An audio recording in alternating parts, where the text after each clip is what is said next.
Republic Bharat ने भी ये मुहिम उठाई है कि न्याय मिले और देश में जो भी लोग देख रहे हैं अतुल सुभाष का वीडियो देखा और जिन्होंने भी उनको सुना, हर कोई चाहते हैं कि अतुल सुभाष को न्याय मिले। लेकिन चूंकि आप पुरुष आयोग के अध्यक्ष हैं, आप कह रही हैं कि अभी तक कोई भी कानून नहीं है, तो आपकी तरफ से क्या स्टैंड है? और आप कह रही हैं कि मैंने लगातार इधर उधर गई, मैंने बहुत बातें की, लेकिन अभी तक क्यों नहीं कोई हल निकला? आप ये देखिए कि सुशांत सिंह राजपूत जब मरा था, जब उसकी सुसाइड हुई थी, तब भी आपने यही मुहिम चलाई थी और मैंने जंतर मंतर पे लाइव पे रिपब्लिक के ही खड़े होकर ये बात बोली थी कि तुम्हारे लिए एक सुशांत मरा है, इस देश में लाखों सुशांत मर रहे हैं, तो कोई भी अकाउंटेबल नहीं बनना चाहता, इसीलिए बदलाव नहीं आ रहा है। सिर्फ चर्चा तब होती है जब एक दिन बात होती है, हम चर्चा कर लेते हैं जब कोई पुरुष की वीडियो वायरल हो गई, इसलिए हमने, बाकी हम तो मूक बहिर बन करके बैठे हुए हैं। लेकिन कमी कहां पर है बरखा जी? कमी कहां पर है? The whole system is corrupt. पूरे सिस्टम की ओवरहॉलिंग चाहिए। पूरा सिस्टम ऊपर से नीचे तक करप्ट है, हर जगह करप्शन है। आप देखिए जज साहिबा कैसे अट्टहास कर रही थी कि सुसाइड जब पत्नी उकसा रही है कोर्ट रूम में खड़े होकर के, तो पत्नी को फटकार लगाने की बजाय जज साहिबा तो खुद अट्टहास कर रही है। तो जुडिशरी से लेकर पुलिस से लेकर सब रिफॉर्म्स की जरूरत है। और 498 तो सुप्रीम कोर्ट ने खुद ही कहा था, लीगल टेररिज्म, कितना वर्ड है बड़ा, लीगल टेररिज्म, और ये कहा था कि 95% जो है केसेस में मिसयूज हो रहे हैं, गलत फर्जी केस डाले जा रहे हैं। लेकिन आज भी क्या बदलाव आया? आज से कितने महीने पहले सुप्रीम कोर्ट ने चिंता जताई थी कि 498 के ऊपर जरूर सोचने की जरूरत है, बहुत सारी फैमिलियां तबाह हो रही है। बड़ी खबर के साथ बुलेटिन की शुरुआत करेंगे जो दिल्ली से आ रही है। देश की राजधानी दिल्ली में फायरिंग का यह मामला है, जहां पर पुलिस ने 2 लोगों को हिरासत में लिया है। एक शख्स जो पार्क में बैठा हुआ था, उसके ऊपर अज्ञात 2 बदमाशों ने गोली चला दी और जो बताया जा रहा है, जानकारी मिली है कि 5 गोलियां उस शख्स को लगी। दिल्ली के त्रिलोकपुरी में फायरिंग का ये मामला, जिसमें पुलिस ने 2 लोगों को हिरासत में लिया है। पार्क में बैठे युवक पर अज्ञात बदमाशों ने फायरिंग की थी। जानलेवा हमले में युवक को 5 गोलियां लगी हैं। और देखिए किस तरीके से देश की राजधानी है दिल्ली, जहां पर यह मामला सामने आया है। और खबर पर जानकारी के लिए साहिल हमारे साथ जुड़ गए। साहिल, देखिए दिल्ली में एक बार फिर से फायरिंग से हड़कंप और यहाँ पर सरेआम किस तरीके से ठाई ठाई की आवाज राजधानी में सुनने को मिली, डिटेल्स दीजिएगा जरा।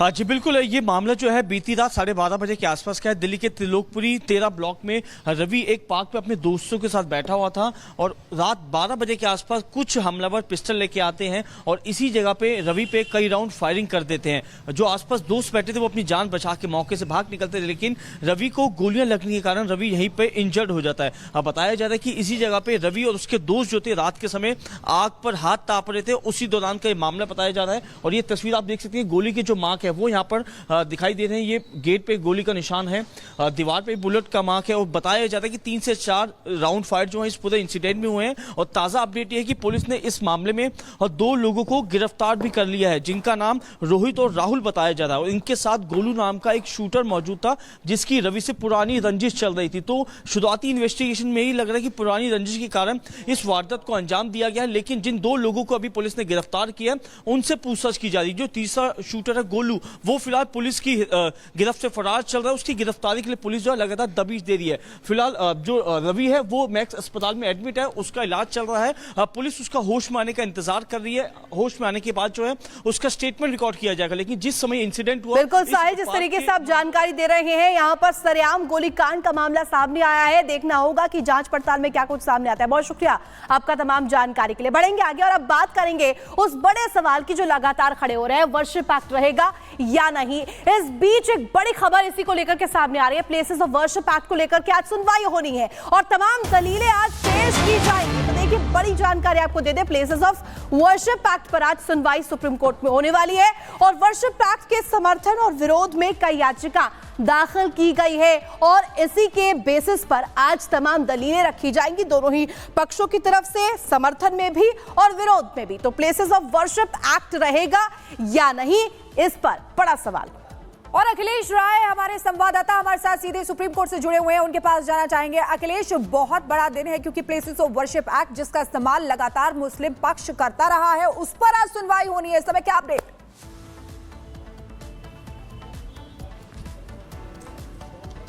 देखिए, सबसे बड़ी बात यह है कि आज एक अहम सुनवाई होनी है। स्पेशल बेंच बैठेगी और 3:30 बजे का वक्त मुकर्रर किया गया है। लगातार याचिकाएं दाखिल की जा रही हैं दूसरी पक्ष की तरफ से और यह कहा जा रहा है कि प्लेसेस ऑफ वर्शिप एक्ट को लागू रहना उसके सपोर्ट में याचिकाएं हैं और कहा जा रहा है कि इसको अगर हटाया गया तो कम्युनल हार्मनी डिस्टर्ब होगी। हमारे साथ याचिकाकर्ता इस मामले में अश्विनी उपाध्याय जी, हम उनसे बात करते हैं। सर, ये हट जाएगा तो कम्युनल हार्मनी डिस्टर्ब हो जाएगी क्या?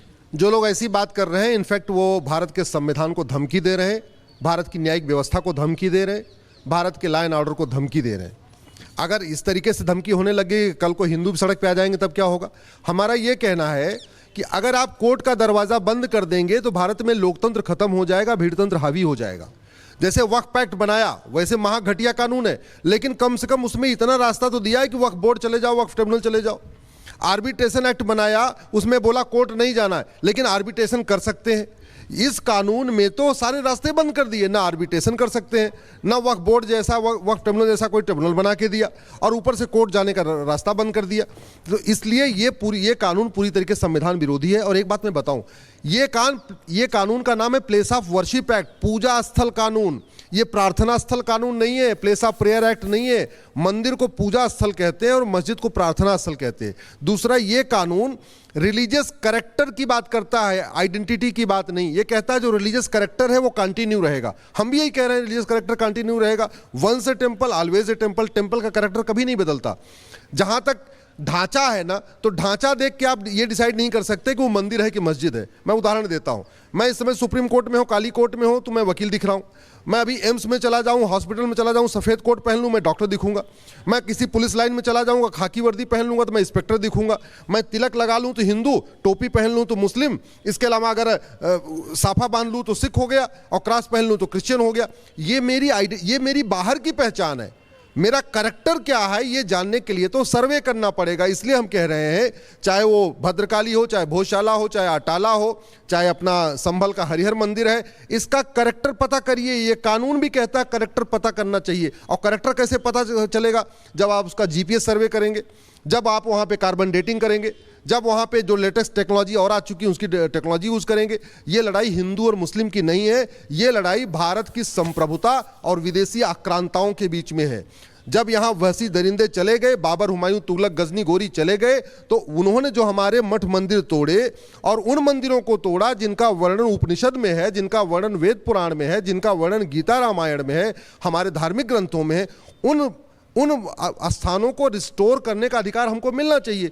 हम लाठी डंडे से रिस्टोर नहीं करना चाहते, हम पत्थलबाजी करके रिस्टोर नहीं करना चाहते, हम कोर्ट में एविडेंस देके, कोर्ट में सबूत देके रिस्टोर करना चाहते हैं। अब अगर उसको भी आप रोकोगे, फिर तो आप ये मजबूर कर रहे हो कि जैसे एक पक्ष पत्थरबाजी कर रहा है, ऐसे हिंदू भी पत्थरबाजी करना शुरू कर दे। बिल्कुल अखिलेश, यहाँ पर देखिए किस तरीके से बारीकी से अश्विनी उपाध्याय जो याचिकाकर्ता हैं वो समझा रहे थे। बहुत बहुत शुक्रिया हमारे साथ जुड़ने के लिए। तो देखिए किस तरीके से हिंदू पक्ष और बीजेपी ये आरोप हमेशा लगाते रहे हैं कि कांग्रेस सरकार ने तुष्टीकरण के लिए प्लेसेस ऑफ वर्शिप एक्ट को लागू किया। वहीं इसके समर्थन का दावा करने वाले कहते हैं कि देश में गंगा जमुनी तहजीब के लिए यह एक्ट रहना चाहिए। आखिर क्या है ये वर्शिप एक्ट और क्यों हो रहा है विवाद, इस रिपोर्ट में आपको दिखाते हैं।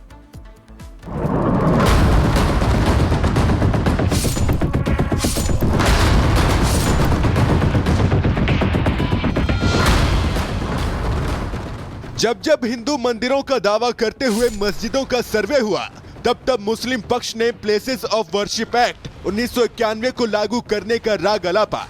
मुस्लिम पक्ष ने बार बार यह आरोप लगाया कि कुछ लोगों के कहने पर सर्वे हो रहे हैं। दावा किया गया कि 1991 के प्लेसेस ऑफ वर्शिप एक्ट के अनुसार सर्वे किया ही नहीं जा सकता है। आखिर क्या है प्लेसेस ऑफ वर्शिप एक्ट यानी पूजा स्थल कानून?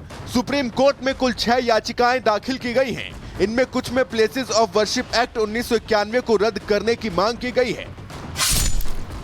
1991 में बना यह कानून कहता है कि देश में धार्मिक स्थलों में वही स्थिति बनाई रखी जाए जो देश की आजादी के दिन 15 अगस्त 1947 को थी।